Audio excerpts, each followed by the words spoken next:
go. We're going to Fragment Summon. All of these fragments can now be earned inside of the Doom Tower. Pretty much starting with Archmage Hellmut. Kind of a funny name, Hellmut, but he doesn't really have a helmet. He's sort of bald, ain't he? Go ahead into their abilities. We do a nice spin here for you. It's not the best spin, but you get the picture. It's pretty cool. I'm liking the effects, the electricity. Going on to the skills here, we've got Arcane Dynamo. Attacks one enemy. Fills this champion's turn meter by 10%. Fills the turn meter by 20% if this attack is critical and based on attack. Time Slip. Attacks one enemy. Also attacks all other enemies if the first attack is critical. Each hit has a 50% chance of placing a stun debuff for one turn. After attacking, decreases the turn meters of each enemy without a stun debuff by 20%. So, kind of win-win either way. I like that. We've got Psychic Guidance. Places a 30% increased speed buff, a 30% increased critical rate buff, and a 30% increased critical damage buff on all allies for 2 turns. Whoa. I mean, not for nothing, but once you've got your cooldowns down, and if he's fast enough, we're talking about being able to build characters in a completely different way. I think this is going to be pretty game-breaking. Yeah. I'm already thinking about, like, I could get away with going lower crit rate, a little bit lower speed on some of my champs, and just keeping this guy sped up. Very much like that. Chrono Isolation passive. Immune to turn meter decreasing effects. Okay. That's pretty good. And the Aura increases ally speed in arena battles by 17%. Can't go wrong, especially if you don't have a speed champ. So that was Archmage Hellmut. I'm going to go on to the next. I'm just sort of like going through these kind of haphazardly. I haven't even looked at them, to be honest. I haven't looked at a single ability yet. The next new one that I see is Thea, the Tomb Angel. Go ahead and click her. She just looks too cool for school. And I'm getting a little bit of a Dark Souls vibe with this helmet of hers. Reminds me of the, what were they called? The Scholars of Mensis, that's what it was. She is just too cool. Okay, onto her A1. Befoulment. Attacks 2 times at random. Has a 75% chance of placing a Hex debuff for 5 turns. Each critical hit decreases the cooldown of the Not of This World skill by 1 turn. And it's based on attack. When she's ascended, let's see what the difference is.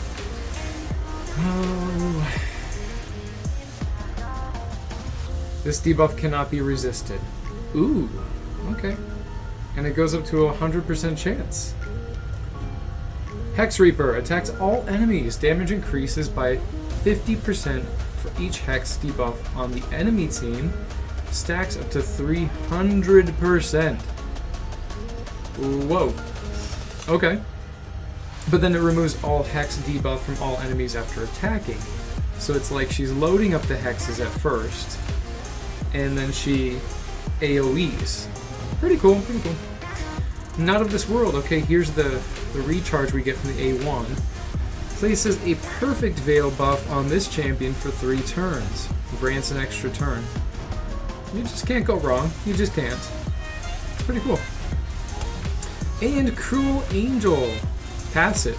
Has a 50% chance of placing a True Fear debuff on all enemies for 1 turn when an enemy loses 30% or more of their max HP in a single hit. That's enemies for 1 turn. I mean, that's pretty freaking good. That is good. And I'm certain that that's probably going to be based. Yeah, that will be based in accuracy, so you'll have to beef up your AC a little bit. But hey, here we go. I'm kind of liking her. Unique. Very unique playstyle. Gotta give points for that. We've got Urost, the Soul Cage. Wow. Beefy. Okay. Undead hordes going on. Jagged Knuckles attacks one enemy, places a shield buff on this champion equal to 10% of this champion's max HP for 2 turns. The shield's value increases by 1% for each poison. Whoa, I like this. Okay, so if you're running poison on Clan Boss, we've already got a winner. Fetid Eruption attacks all enemies, has a 75% chance of decreasing the turn meter by 15% of enemies under 1 or more poison debuffs. Also has a 75% chance of placing a 30% decrease speed debuff for 2 turns on enemies under 2 or more poison debuffs. Getting better. Has a 75% chance of placing a stun debuff for 1 turn on enemies under 3 or more poison debuffs. So yeah, you're running a poison team, he's here to really kinda mess with them. And he's got this skill when Rian is in the group to instantly activate the skill when he's revived by her. The synergy going on. Last but not least, Soul Bounty. Places a 25% strengthen buff on all allies for 2 turns, and a 50% ally protection buff on all allies except this champion for 2 turns. Okay, this just reminds me of Ursaga, but just better. So, if we're going tanky, this synergizes really well. Jagged Knuckles synergizes well with Soul Bounty. And then this is just a massive debuff based upon how many poisons are on the enemies. This guy is just really quite good. Unique and good. Really cool character build. And the passive called Call of the Cage. When attacked, has a 50% chance of placing a 5% poison debuff on the attacker. 5%, but then it goes up to 30%. So we're really talking, this is a great passive already, just from reading it. Especially with ally protection on. And it says when an ally is attacked while under a strengthen buff, has a 50% chance of placing a provoke. Oh, whoa.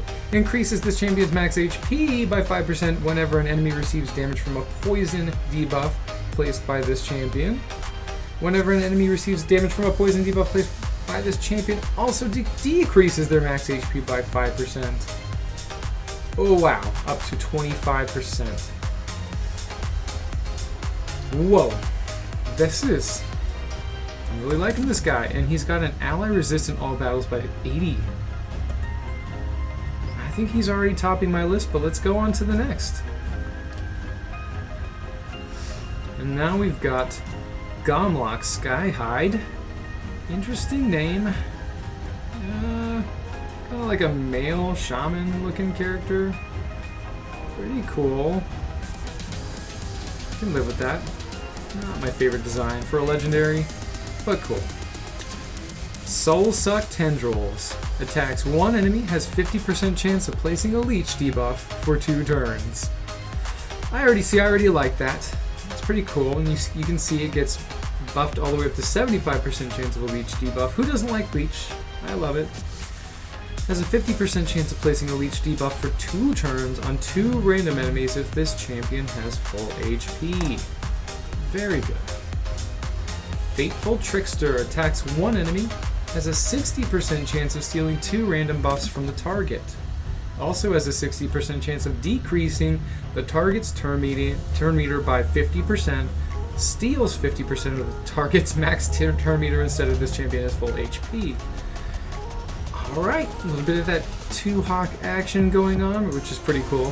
I love Two-Hawk the Wanderer, so incorporating this sort of orcish ability set into this guy, Gomlok, Two-Hawk, what are they, brothers? Wild Surge. Attacks all enemies 2 times. Okay, already that's good. Each hit has a 75% chance of placing a 60% decreased debuff on all enemies for 2 turns. I'm liking that as well. The first hit on each target also has a 75% chance of decreasing the target's turn meter by 10%. Super cool. The second hit on each target also has a 75% chance of placing a 25% weakened big boy debuff for 2 turns if this champion has full HP. Okay, so this guy will synergize well with shielding. If the shielding and lifesteal and keeping his HP at max, that's really gonna beef up Wild Surge. I like him. He's not topping my list, but I do like him. Passive is Enchanter. Whenever 4 or more buffs are placed on the enemy team in a single turn, places a shield buff on this champion equal to 15% of his max HP for 2 turns. So alright, we're already getting sort of an auto shield, so when you're up against groups who are buffing, there we go. You get shielding. Very cool. Have we got any more? Have we? We've got 2 more. We have 2 more. Rhian the Conjurer. Rian, she just looks so cool. She's on the banner. I think so was the big beefy poison dude. I forget his name already. I'm gonna have to go through and rank him too. Rhian the Conjurer. How about her? She looks friggin' amazing.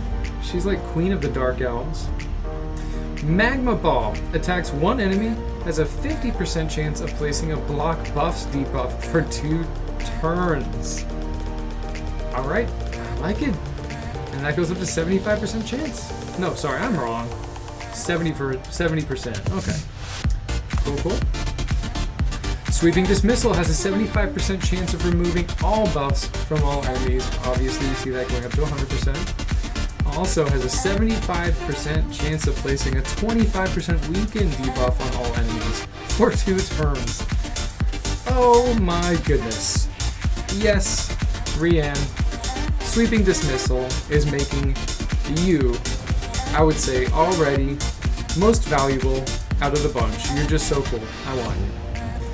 And then, Master of Summons revives a dead ally with 50% HP, then fills their turn meter by 50%. Will then also place a block debuffs buff on them for 2 turns. Oh, I like it. Imagine her, Duchess, and Raglan in the same party. You're gonna feel like super crunchy going up against them. You're not gonna be able to keep anyone dead unless you're playing smarter and have somebody do it with block revive. We'll also revive Akoth. That's what his name was. Akoth the Seared. And sorry, no, it was Urost. The Soul Cage was the first one I reviewed. With 30%, but both of them with 30% HP if they're on the same team and not the target of the skill. Very cool. Will then also fill their turn meters by 30% after reviving. Awesome. Alright, so having all 3 is going to be really flippin' amazing. And if either of them are the target of the skill, that champion will be revived with 50% and 50 turn meter. And a block debuffs. So you get to choose. I hope they come out with more abilities like this, where it's kind of situational, like if you're doing it on the group or if you're doing it on a target. I would like some more offensive versions of this, where if you want to single target something or do all targets of the enemies, that would be great. That would be fully welcome to see. And then we've got increases ally accuracy in all battles by 40. I'm not sure you're going to make her your lead all the time, because that's alright. It's just underwhelming. And then her other pet, so just so we can go back and show off her revival ability, works with them, with Urost, and then will also work with Akoth. And we've got Akoth the Seared. This is the guy I've been looking forward to. I just think I love this sort of fire golem look.